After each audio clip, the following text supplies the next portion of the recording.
आज एक दंपति से हमारी वार्ता हुई। उनका कहना था कि गुरुजी, हमें तो बेटा बेटी में कोई भेद नहीं है, हमारी तो एक बेटी है, हम उसमें खुश हैं। बल्कि हमें तो समाज भी कोई क्या कहता है उसकी परवाह नहीं है। मेरे मम्मी पापा को भी ऐसा कुछ नहीं है कि लड़का हो नहीं चाहिए। मैं तो बहुत खुश हूँ। एक बार तो मुझे लगा कि मैं कुछ ना कहूँ, पर फिर मैंने सोचा कि मैं तो साधु हूँ, मेरा काम है कि मैं उसे कहूँ जो सत्य है।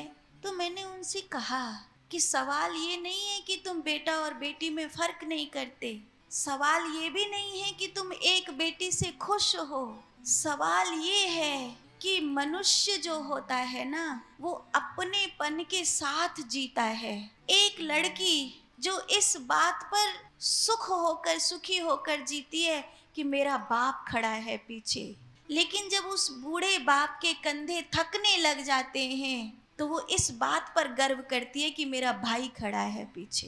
मैं उन दंपति से कही कि तुम तो सुखंत हो गए, तुम्हारा तो झंझट खत्म हो गया।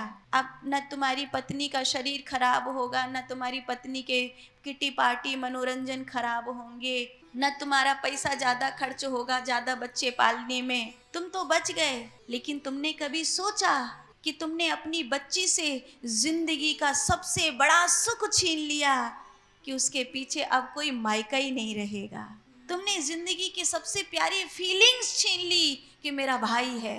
एक लड़की के लिए कितनी बड़ी बात होती है और एक बाप के लिए कितनी बड़ी बात होती है कि वो अपनी बेटी से कह कर के जाए कि जब मेरे कंधे बूढ़े हो जाएंगे तो तुझे तेरे भाई के हाथों में सौंप कर जाऊंगा।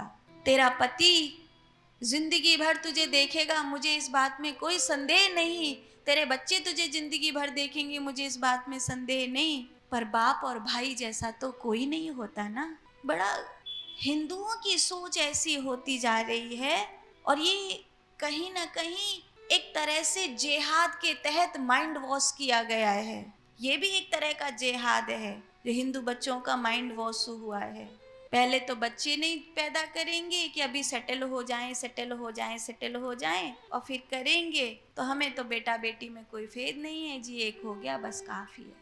तुम्हें ये क्यों नहीं समझ में आ रहा है कि सेटल होकर जो कोठियां तुम बना रहे हो, वो कोठियां उन बच्चों के लिए बना रहे हो जो अभी पिन्नी में रहते हैं और 10-10 बच्चे पैदा करते हैं। समझ में नहीं आ